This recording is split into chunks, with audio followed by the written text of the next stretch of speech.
Okay, we'll call this Parks and Recreation Advisory Commission meeting to order. We take a roll. Can you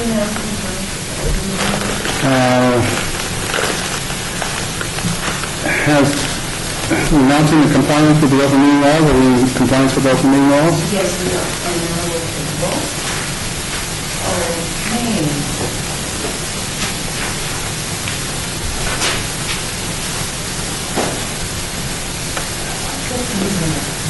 Okay. Member Arderian?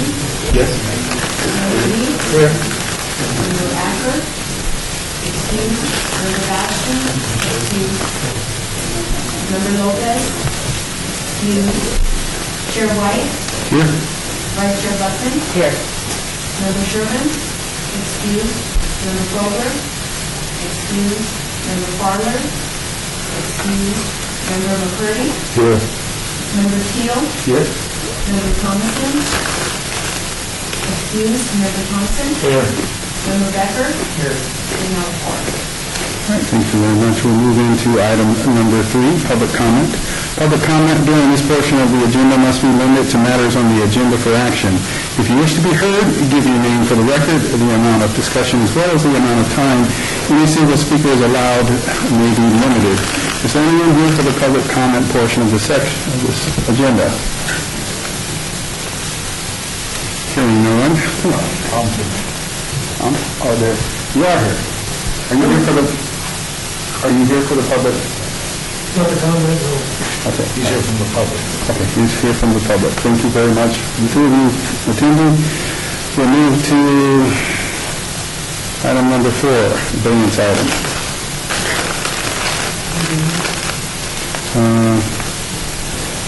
I think they're missing. Yeah, number 4. Okay, number 4, variance item. For possible action to approve the final minutes for reference of the regular meeting May 7th, 2013.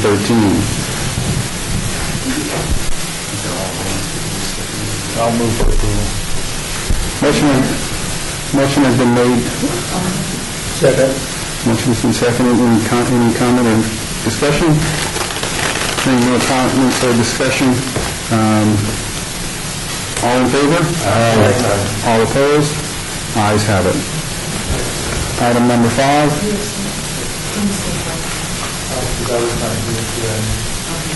And one abstention. We have number 5, abeyance item, report for possible action from detention enforcement regarding park issues with city facilities and parks all ward. Hi, I'm John Don here. The ward report is still being worked on. Our records clerk and his sister passed away and it's been gone for a good part of the month of June.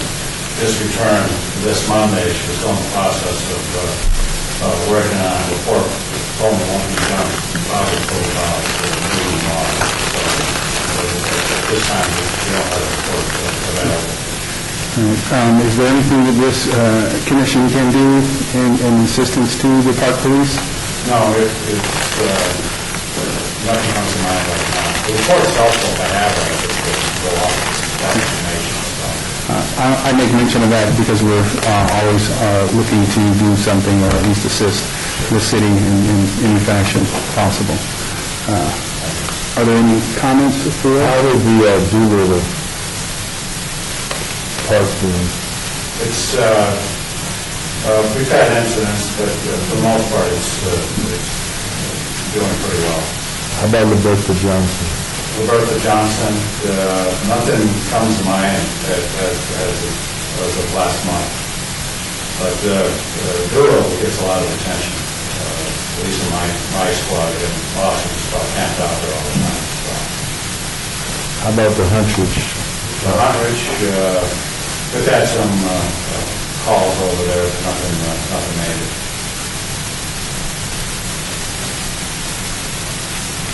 Any more questions, Commissioner? Mr. Chairman, Kelly will report out tomorrow. Okay. Appreciate that. Thank you for your participation. Moving to number 6, abeyance item, report regarding Huntridge Park located at 1251 South Maryland Parkway, Ward 3, Coughlin's Ward. Thank you, Dave, staff members. I'm not speaking that now. Okay. Thank you very much. Do you have to do anything to obey that? Yes, I'll find that motion. I'd like to make a motion that we obey that item. Motion has been made. Any discussion? All in favor? Aye. All opposed?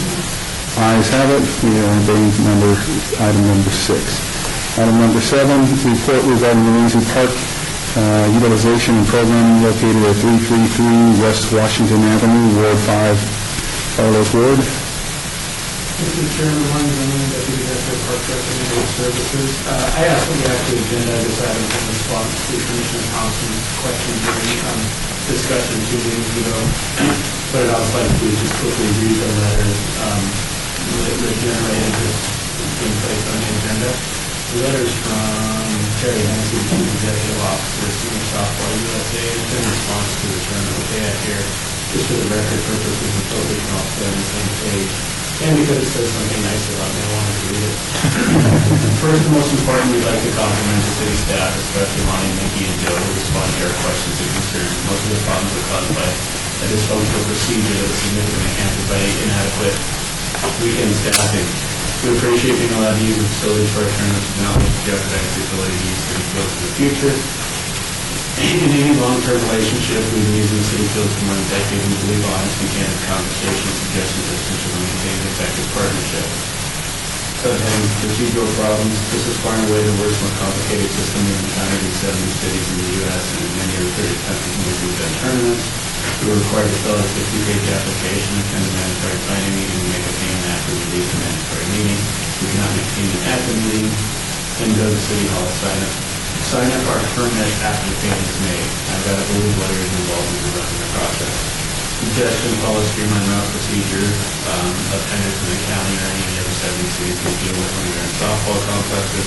In those systems, we fill out a 2 or 3-page application prior to the tournament. When we arrive to the tournament, we need to fill out the official pay the fee and pick up the permit at the same meeting. Simple and effective. Specific problems such as parking. I was told the mandatory pre-tournament meeting would be no problem with parking in the softball facilities because of special events in the area. Next to the softball complexes, the day before the tournament or Friday, we were told the other than organizers that we told over parking, they would be charging for parking to raise money for the nonprofit organization. We were also told on Friday that the third event at the same site at tennis meeting, which would also require parking. We started to object and were told we would be providing free parking so that we have to supply people to direct traffic to our parking. This would be happening before the event. This rankled because the complex offers absolutely no services. All other city parks offer basic maintenance and most offer full corporation service.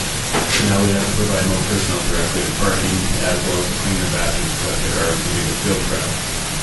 LBSSA informed the park maintenance department about rocks and pebbles in the infield and extremely dangerous situation that causes bad hops and serious injuries. Early in the week before the tournament started, nothing was done until Friday when the on-site maintenance supervisor, Daryl, led the meeting at the field. Said he realized the problem is not having enough people to do it during the week, so he did the best he could with one of the work that he had. Did not expect to be able to move stones before the tournament. As a result, we incurred an additional expense of $315 to hire a private contractor to come and finish the evening with the crew to get the field in shape to play. Other lights, on our original application, we requested lights on Saturday until 10 p.m. on the final course of the DHL. We confirmed the new lights on Saturday at the residence until 11 p.m. Lights went out at 10 p.m. All the after hours on the lights were back on for about 20 minutes. However, when the team scored, they didn't let the show the lights be back on. Setting deposits, we requested the Renzi Park and Dock Romeo for the Southwest Championship and the World Masters Championship in the fall in 2012. For Southwest, we have to request all 3 fields and Renzi Dock is best for the Southwest to pay deposits of $300 each per complex, which we did. Later to the mandatory meeting, we told us deposits were not refundable. We take exception to this policy because we requested the investment from our dock for Southwest to March 20 with the vacant field. To make matters worse, we found out another tournament from one of the setting for us to do the best. If they wanted to use this major breakdown of communication somewhere, which we would like to rectify before the Masters. On a final note, I had a long cordial conversation with staff in regard to that. The tournament concluded while I was dealing with the budget cuts that designated staff, and I questioned the reason behind not scheduling staffing on behalf of these park users days, Friday, Saturday, and Sunday. I realized some of these comments referred, and we're reluctant to pass on walls and fear we're not be able to use the rent and adopt the little masters. However, we're looking for long-term with hopes that the city parks and maintenance budget should get to go in the future, and some of these issues can be addressed in office.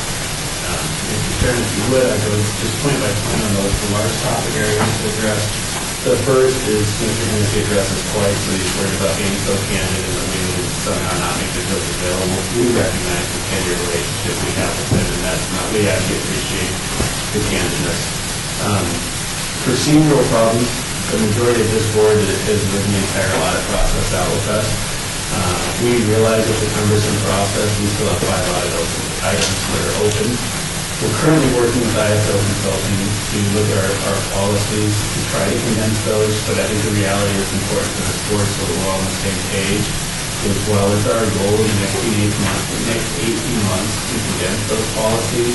But right now, until we get the audit items closed, it's secondary. We want to get out from under the audit. So a lot of the policies that Mr. Hennessy is referring to are the checks and balances that we've still yet to pass with our internal audit department of the City of Las Vegas Audit Department. We know it's cumbersome. We agree with a lot of the expressions and the concerns of the community.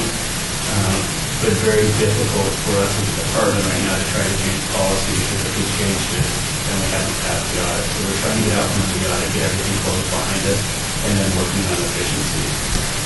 We do have a consultant, however, looking at the policies right now and trying to create the efficiencies we can and not push it out 2 years. I honestly believe I don't think we'll ever have a 2-3-page application, but we're trying to condense it from a 48-page application. The parking problems were resolved out as the Pirate Festival occurred at the request of Councilman Barlow. We had an opportunity because the Pirate Festival was going on Fremont Street. They were looking for a park to hold the regional thematic type atmosphere. They want a long-term home of Lorenzi Park because it was on the same weekend as the softball. The councilman had met with them, supported the idea, and we all came together and realized we had a conflict. So for future years, we won't host those 2 events on the same weekend.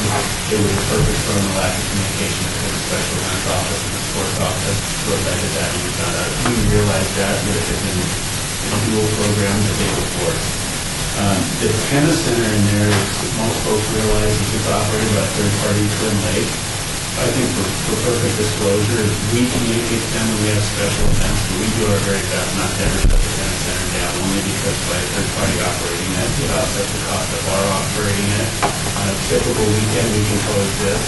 Incredibly difficult when we have 3 different events out there. But we'll always allow the tennis center to be open. We do coordinate the dates, so try to not have specific tournament dates on the same weekend.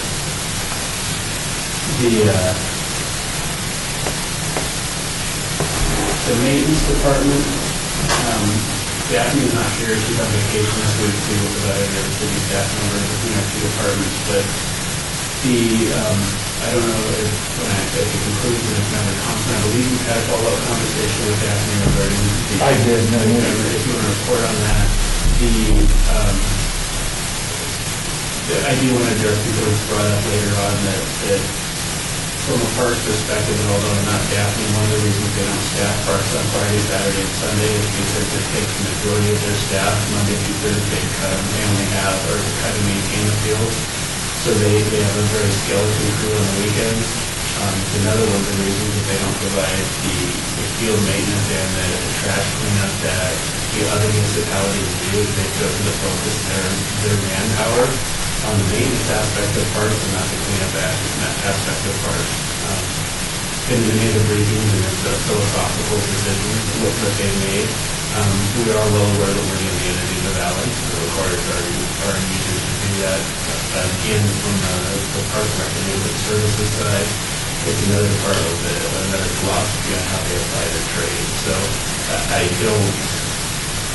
We can agenda that before and would like to follow up on that more in the future. I don't have think with some of the world-class facilities we have is that while it can be impactful on certain weekends, everybody's committed to keeping the world-class facilities, so the company's been supportive of the staffing patterns currently the park manages. And I don't know if they will grow so fast as to ever have full crews on both the weekends and during the weekend. Deposits are the one thing, even in spite of some audit items that are open. The idea behind the deposit was, in the beginning, we didn't want an individual to come in and hold the park down. We had one time didn't require a deposit to hold the complex down like Colors Beer and Majestic would have 10 and 11 fields, and then to not release those fields, or not to have their event 2 days out, or have time to run to another promoter. We're working on a deposit 99.9% of our user groups we have long-term relationships with, and are not just going to turn away on a complex. So we're really trying to look at the functionality of, does it accomplish, theoretically, there's a need for deposits, but when you apply it and you look at who uses our fields and at what times, we're starting to question and trying to make recommendations away from the deposits. If we have a lot of notice, we certainly turn our park around to other renters. If we have a little bit of notice of the 99% of tournaments of repeat customers out there, if there's a reason the tournament's not going to happen, it's beyond field availability. There's nothing that's happened that caused the breakdown of that tournament. So we're trying to get out of requiring deposits. I like to say that me personally, I think that anybody, I mean, I don't care where it is, I don't think there's no place here in Clark County or in, Las Vegas that does give deposits back. I think that's the real reason for a deposit, an earnest deposit. If you want to do something, you have a right to do it because you've had that place reserved.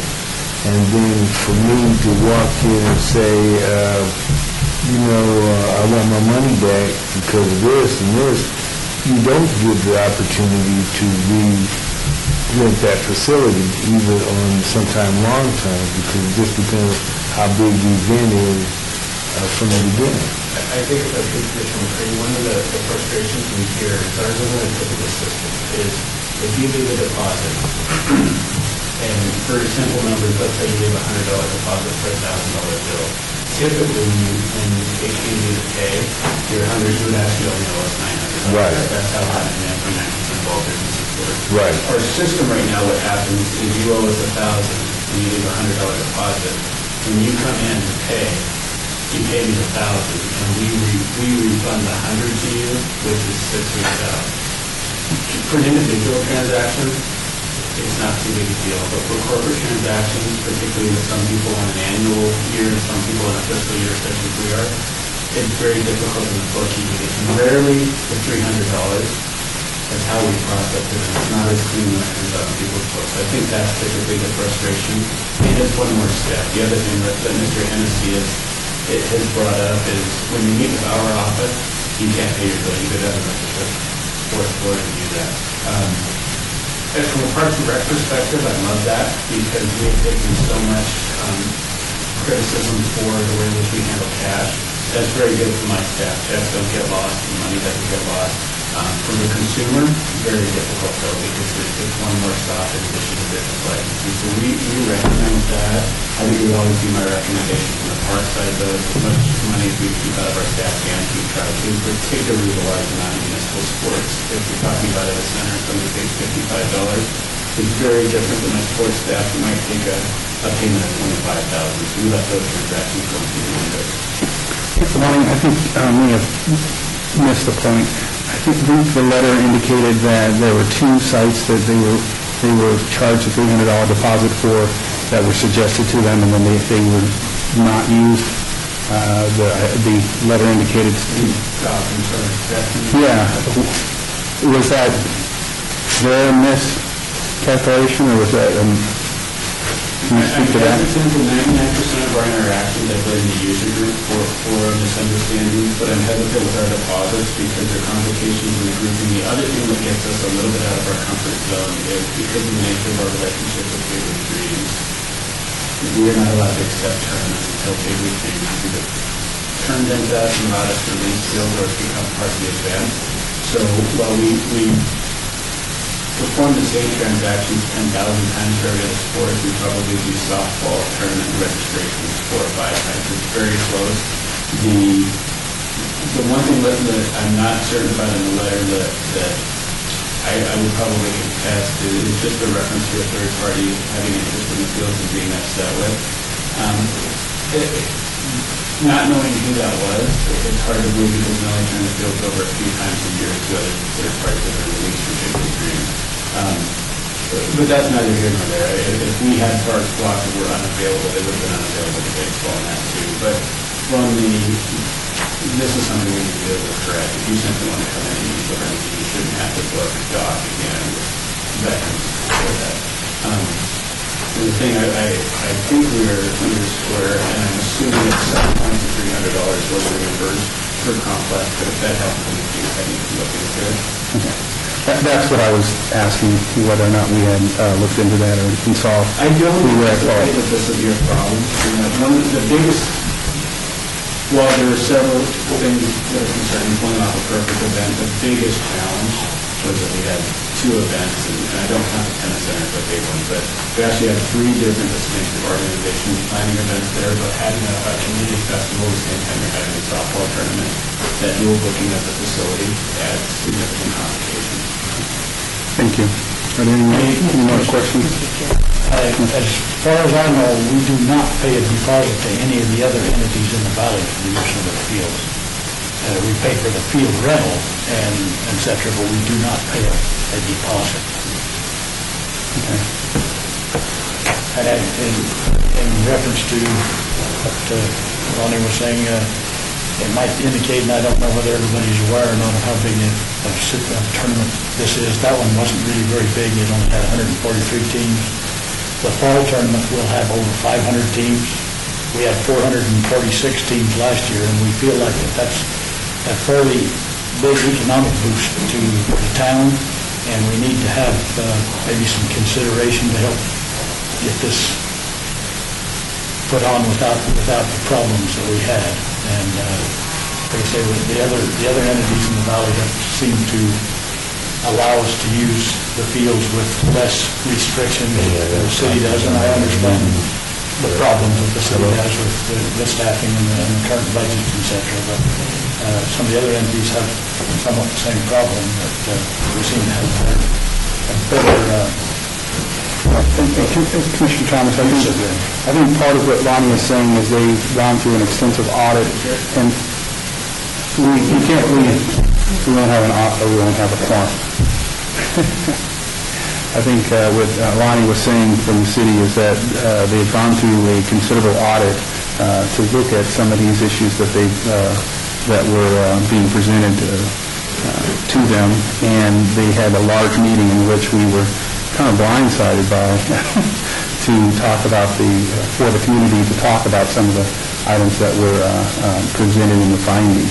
And now, from what I understand, Lonnie and the city are going through and addressing some of those audit items, and there are a few that they haven't gotten to. And I believe I heard you say that this was one of them.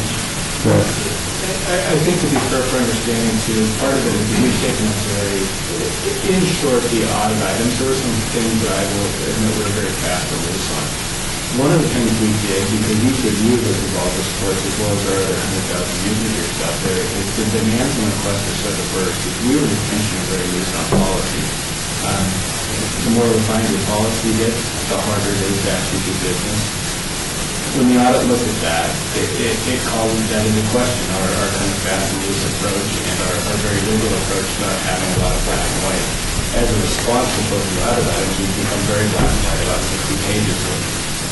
I think what you're seeing now is almost like the stock market. We're going through a market correction as we were very fast and loose, and then we got very conservative, but we tried to write a policy to address any possible wrongdoing that could happen or to create a check and balance for any possible scenario. In so doing, I think you realize that everybody at every level, between the Parks and Rec level, between the auditing level, the city manager's level, the city council level, is it realizes is policies by their very nature are exclusionary, which you can't do. In addition to what you can do, because it's limited our ability. So now we're kind of going through that market correction. But the complicating factor is because we haven't closed the audit, and this is 3 years going, is very, very conservative to, even though my deposit policy is flawed, there's no doubt about that. But to correct that, we have to reopen that audit item which is satisfied by the deposit. So I've taken a cautionary approach before we've got everything closed and we go into kind of cleaning it up and really concentrating on efficiencies, is trying to get out from under the audit completely and then going back in and correcting the system. From a customer service standpoint, we realize it's very frustrating out there.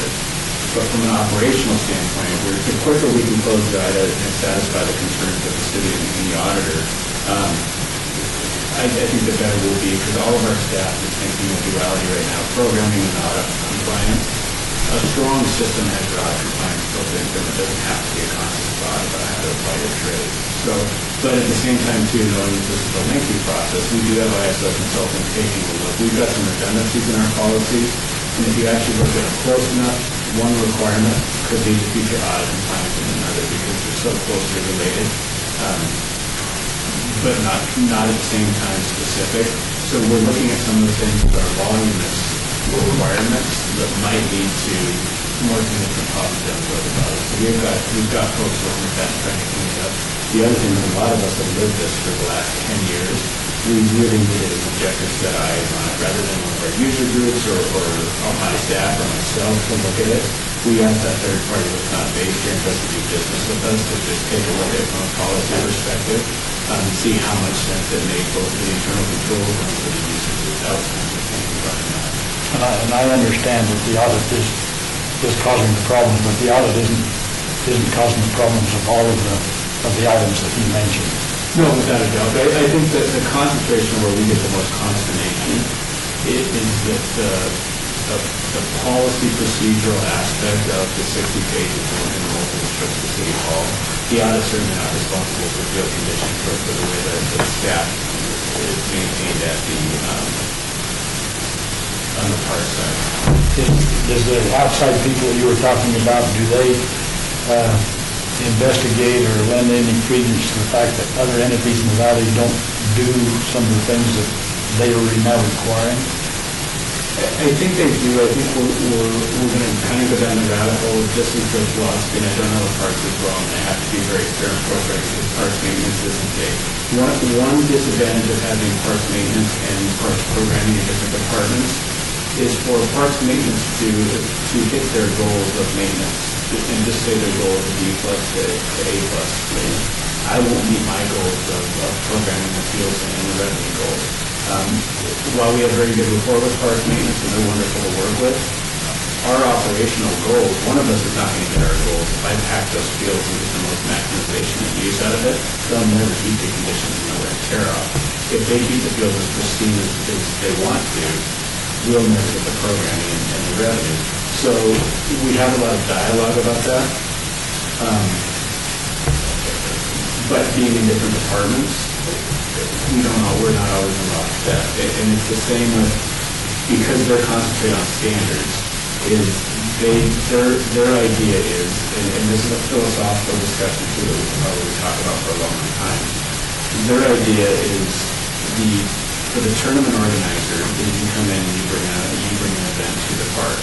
Parks maintenance has X amount of staff, and the expectation is that we turn it over for a special event, but the park is returned to them the same way it was turned over. It's the same with our programming. Tournaments are great, they have great economic impact to the valley, but it still costs my department the same whether I turn it over to a tournament or I turn it over to league play. If the tournaments don't come, we never let the children play in the park. Those are kind of philosophical. I believe in speaking for parks, and I'm confident that they're well aware we make demands of user groups that other entities don't. And it's simply where other entities and our entity have chosen to focus their activity. So we seem to have a good relationship with the maintenance people. We've worked with them real well, but they have indicated that on some occasions they don't have the information they need of what's going on from, I guess it'd be your side, but you guys are part of it, but without a doubt, some weekends we have 5 or 6 tournaments, and one organization may have 500 teams, but we'll have over 1,000 teams in 3 different sports in town. The reality is anytime you occupy 133 fields and have over 1,000 teams in 3 different disciplines, there's going to be some level of breakdown in communication. And we do, I wish Commissioner Baxter were here because we used to be circular in this conversation, and it's very much like the lights here. Is the great point with the light bulb was changed and went off an hour early. The one thing to keep in mind is all the great work the park site does. And 133 lights come on tonight at the right time. If one set of lights doesn't come on, we're 133 for 134. In most business and operational practice, you accept that as a business owner. If you're the one whose lights don't come on, you're not very happy that you're the one. But I think there's a lot of frustration that you always have to keep in mind what a great job with the maintenance side of the program our staff out there do. They get it right more often than they get it wrong. But we're certainly aware of it. And like I say, I appreciate working with them, and they've been very, very good in what they do. And I'm confident to your question too, is that we're working with Tom and with Ed from Gibbons Greens on the senior road. We're way out in front of this one. I can't promise that we won't have one snag that's an event that big, but I don't think we're going to have these current challenges that we've had from the other side. So we will use big league dreams, and we did for the spring one also. And Lonnie, this is a great illustration of from one end of the spectrum to the other, because before the audit, it was the user groups that weren't able to use the fields, saying that there was some special treatment for those tournaments, and leagues and other organizers weren't able to even have access to those fields. Now we have more access by leagues and/or special events, and now they're asking for privileged communication based on the financial impact. So at some point, now having gone through both, we're going to have to find a middle. And I think, probably not from this discussion, but just so the board's aware, I've presented that in director reports, as we're looking through revenue enhancement for this edition of 2015, the impact, but everything that Commissioner Thompson and Williams have brought up are things for consideration, is you look at the economic impact of somebody bringing value, the valley, even though that my department may not benefit from that, versus the balancing of local league play. I mean, every scenario that's out there creates a very dynamic process, but I don't think that there's necessarily a right or wrong answer to, and one of the things we continue to struggle with is trying to find that balance. How do you find the balance between 500 teams coming to town and our children who play league games till 10 o'clock at night because the fields aren't available on weekends? And I don't envy your path, and I commend you for your focus and your dedication to coming up with some type of solution that's going to work out for everybody, including the city. So thank you very much. Sure. Actually, what I wanted to ask Mr. Zimmerman was, one is what could be done? Well, first, let me commend the entire team in the fire department, because obviously it was staff that was an issue. We thought that we were willing to work with them, and I think that's really important, despite some concerns that they had. So one thing I was just curious is there other ways to, since it is a complicated process, it's been brought to our attention, and we're aware that we communicated up front and then maybe find solutions to help make it a little less complicated, to give them sort of a little bit of service to say, look, we know it's complicated, that's not going to change, these are some of the things we can do to help you out. I think that the awareness has been created. I think and what happened, and I know some of the board members said, what happened is we had the audit come out about a year before the merger and recession. One of myself and our director, Mr. Hartson, one of our first meetings together was the actual audit meeting. It was that the audit actually came out in the audit meeting, which was a meeting held very much like this, came out about a week after our department merged. So we had the perfect storm of misunderstanding and tempered reaction, because we had a brand new department. You have to remember at this time too, the city was going through what we call the fundamental service review process. The departments were merging. We lost a lot of staff, both for voluntary retirement and our reduction in force at the time. So we had a perfect storm of a lot of change to a very big enterprise going on. Our two departments came together. So it was very easy to direct the bad audit results, or what we perceived as very bad audit. It was very easy to direct them to drive policy home to guide that. Now we're 2 years removed, and all the different things have fallen into place. We've made a lot of progress. We've got a lot of things needed to change that are very much both for the user and for the city's benefit. now we're in that resting period where you can stand back and look at the result of change. I think the council is supportive of finding an easier, more efficient way with still having checks and balances. But to answer your question, I think other than to validate what you as a board feel, whether it be from the user's perspective or the city's perspective, depending on what side of that you're on the board, when those questions do come up with your respective council persons or even with the constituents who advocate, is I think it's just a fair discussion. For a long time, our staff, and I do appreciate your comments, because I have staff that I wouldn't do their jobs anymore, even if I was their age. It's enables us to be in charge of municipal sports, which is 7-day-a-week operation, 360 days a year. And you're like, if you're having lighting issues, it's after hours. So that's impactful to their everyday life. I think it's just to keep that balanced approach in all the conversations, regardless of the side you're on. To understand the city has requirements of checks and balances. The city recognizes that we have a very bureaucratic process that we're trying to streamline. But as much as we all on both sides of the table want to create an efficiency in that, there's some things we have to get out from under on it. And I think we're really concentrating on closing the audit items, so that's not a further complicating factor in all the decision making going forward. Well, I think in relation to that too, I think maybe the question needs to be asked of more firm as opposed to philosophical.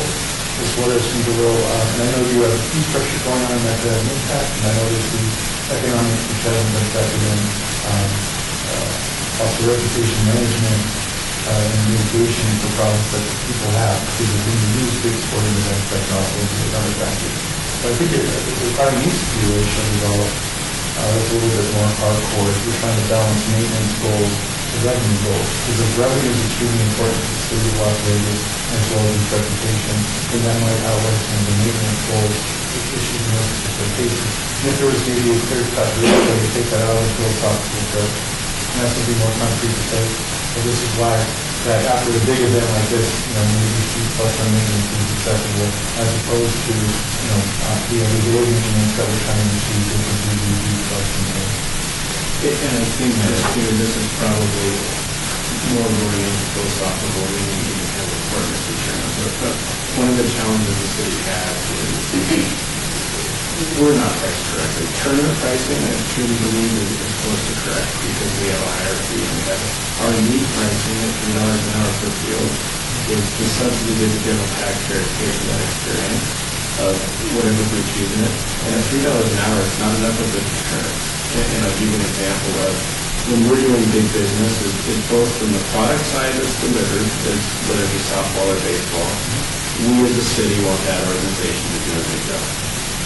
From the service side, it is we want to put out a quality product at whatever field. We really don't need bottom line softball organization that we jump up in our garage going out and trying to operate a tournament with 500 people, because a tournament organization with 500, that's truly a legitimate small business. The amount of 6 figures coming in and out of that is a small business.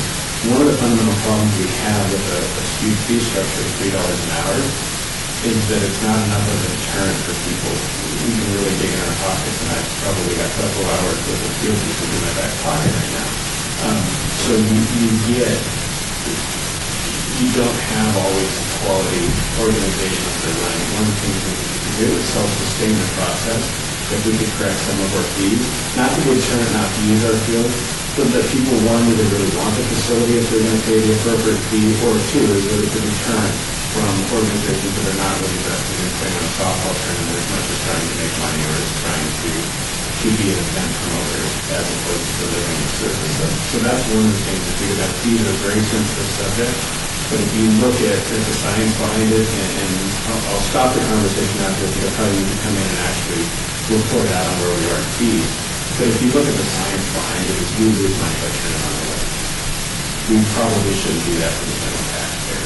And that was one of the things. If our fees were better structured, it would help lessen some of the use and allow us to put some of the other funds back to the maintenance side. Well, I appreciate that because you did answer one. My question in the sense that then maybe the revenue isn't as important as, not a particular case. And that does answer the question of how you approach maybe presenting solutions. At the same time, you don't want to create a negative experience. So I really appreciate that. I know that what you just gave us for the minutes, et cetera, is going to be very useful down the line when we start talking about some of the fee structuring. Because I know it would definitely change my opinion on where fees need to go, especially if it's, at the expense of taxpayers. Thank you, Lonnie. Thank you, commissioners that have commented or asked questions about this particular issue. I would encourage you, Lonnie, to, in the next 6 months or so, to come back with some type of summary for some of these issues and as far as the audits go over the next 6 months or so. Not next month, because we all won't be here. There won't be a point. Any other questions for Mr. Zimmerman under item number 7? There are no questions. We'll move on to item number 8, which is a report regarding the Parks and Recreation Advisory Commission bylaws awards. Hi, Kelly Parks. No, don't know if you're aware, but the board's been around for about 40 years and we've never had bylaws. So somebody got the idea that that was a good idea. So with that, I started writing some up, but then something else happened. We were looking at ordinances, and as part of the municipal code, this board has its own section in the code. So that needed updating first, before I could go ahead and write the bylaws, because the bylaws are going to be actually written as whatever we decide to do in here. A few things that came up that we would like to make slightly different in the ordinance that I'd like to run by you is that currently there's 15 members. They are appointed by council and the mayor. Just a quick question, how many of you think that you represent a specific ward? Or are you all at-large members? Yeah, The ward, I mean, kind of because we were nominated by specific council person. That's kind of what we want to work on, because it got a little messy here and there as to who got appointed by who. So we kind of want to fix that, and we need to sort of get your opinion on, because of the 15 members, we'd like the mayor to have 3 that would be their nominations. The rest of the council will be by ward, they each get 2. So we kind of looked at the way this split up. Commissioner Teal, I believe you're Ward 6? Yes. And you are 6 as well. I think you were appointed by the mayor, correct? Commissioner Armenian? So we kind of looked at things. There was only actually 2 small discrepancies. So you have to give me your opinion. That's something, I mean, do you believe, Vice Chair Buckman, I know you live in Ward 2. Your heart is in Ward 2 because that's where you live. We've already asked you to go out and look at different parks that we're having some issues at. Is that something you would consider? Commissioner Curdy, I know that Doolittle and Ward 5 is a passion for you as well. So that's something we kind of need to decide before we can even update and talk about the ordinance. If it's something you're interested in doing? I think through previous years, I think we've encouraged everyone to go out and look at parks and/or to experience different wards and/or to hear comments and bring them to the table from their constituents or from the constituents of our council members. And I think that's where we came to the at-large discussion in previous years. So, thank you. I just wanted to get that out before. That's fine. I think the proposal that you have in mind, allowing the mayor to pick 3 and each council member to do 2, because I was originally appointed by the mayor 2 or 3 times, and then I was recommended by Barlow the last time. And so what I'm saying to you, I know basically every appointment I've ever had in the city was by the mayor. And then this is the first time I've been recommended by council. So I think that the mayor should have, 3, the council should have 2. And I'll tell you, the state of Nevada just did something in reference to the housing authority of the city of Las Vegas, where the city has actually picked up 2 appointments to the housing authority besides the 2 that they have. So now the city has 3 appointments to the Southern Nevada Housing Authority. And so what I'm saying is the boards get larger, and if you have a appointed board of 7 that has to give more prudence to two councilmen, to have two, and then the mayor to have the three, since you already have a board of 15. If the board was smaller, and I thought maybe that's what we were going to come to at that particular time, they might want to reduce the board by ordinance to 13, instead of 15, and that way it makes the dynamics a little crazier. But the dynamics are in a good position with each council member, doing the create the 12, and the mayor create 3, which give you 15 members. Where we struggle is, like Commissioner Sherman has been on the board for so many years. We don't even know which original, we looked back and we kind of figured it out, but that's when there was only 4 wards, not 6. And so, to just keep it consistent, we thought maybe this wasn't a bad idea. And then you do represent specific wards. I know Commissioner Lopez, his passion is Ward 3, because that's where he lives. So that's just something that I need to kind of get feedback from you guys before. I don't want to proceed with something with the attorney's office, with the clerk's office, with anything that you don't even have a desire to do. Well, for one, I think we can make a better educated response if we have the ordinance and are able to respond specifically to you or in a group format or in a stream so that we can Right. start to see what comes up. And what I wanted to do is bring the ordinance back to the August meeting, because we still have a little work on it, even just the general housekeeping items.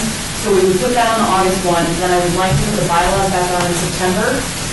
So just to be clear as to what you're asking us, am I hearing you ask us to consider 15 and how those 15 are developed for this board and give an opinion as to whether or not we want 15 as opposed to any other number? We have just kind of said we would stick with 15, but that's just something, and keep in mind, the ultimate decision goes to the council anyway. So you want to get a name from us? I kind of want to just get your opinion so we can at least speak to the council and say, this is what the commission would prefer. Well, as a point of clarification, the real question that you're asking is, do you want to be tied to our awards Correct. as a representative body, or do we want to be all large numbers looking out for the greater interest of the city of Los Angeles? That is correct. Mr. Okay. Chairman, but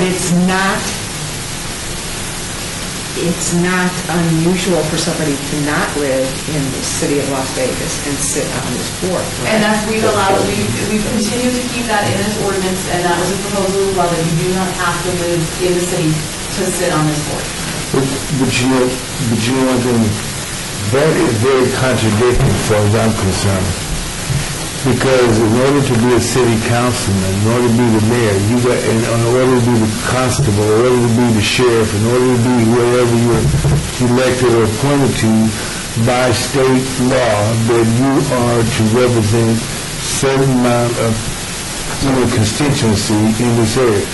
And I think what we don't seem to understand, because I guess maybe I understand because I do government, I guess I do their campaigns, so I understand that if you're going to be appointed to a board, we should really live in the geographical area of the designation of the board. So if we're going to be appointed by a council person, we really should be, like they are, elected by the citizens of their ward. Commissioner, and I appreciate, and for all practical purposes, I have a lot of agreement with you, but I would like to actually have an opportunity to have the ordinance in front of me and then give each of us a chance to respond appropriately, even if we do agree, so that we can take the time and do that. Absolutely, I just wanted to bring it up at this meeting, just so you guys can kind of think about it, and if I can, if I get to a board, with the attorney's office, from the clerk's office, that I can send out with the agenda, then I will definitely do that, so you have time to look at it. And can you give us a specific deadline when you send it out? Am I understanding that you're going to send this out previous to the next I would like to, yes. next meeting, or is there any way that we can get it before that and get your deadline, meet your deadline before that? I mean, could you send it out, if possible, next week and just have us It just respond? depends if I can get with the clerk's office and the attorney's office to make a decision on a few other items.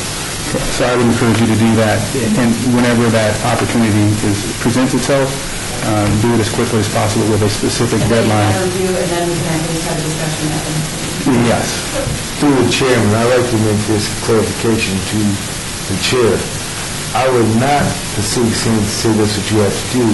My point was making the point that we were appointed or recommended by certain council members. The second part of my statement was that each council person that recommended us represented a Pacific Ward. And if he represents the Pacific Ward, yes, he represents the entire city of Las Vegas at every meeting besides his ward. He has a special passion for the citizens of his ward, but then he represents the entire city at a collective bargain when they vote. Thank you for that clarification and continuance of what you were speaking on. So, are there any other comments? And thank you for your report and bringing that to us. Are we not going to see that today, or are you just teasing us with No, I this was piece of teasing paper? It's fine. All right, so thank you very much. Are there any other questions for us? I'd like to look at it now. Mr. Chairman, if I could on the topic, only because of the discussion started, is residents always play a role in consideration. The one thing though historically that we've been challenged with, whether it's pricing or if it's appointment, is you gotta remember you can live on a county island surrounded by the city. Literally, you can live in a county with a city park right across the street or within a specific ward. So I think that's very easy for us to fall into just thinking that you should be a city resident to represent and be appointed to. We're a little bit of an unusual city because we do have those county pockets. And I think, and then you can even take it a step further, and I'm kind of advocating for, again, Billy Jackson, the Commissioner Jackson, was on County Island, which serves as park and recreation professional for the city of Las Vegas for 1 year. So there's a lot of things to consider in the buzz.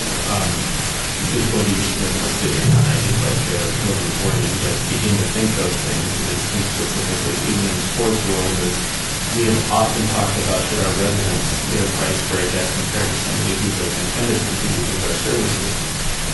What if that person works at a Summerlin and they in effect work out at our Summerlin complexes, like the children off our Summerlin complexes?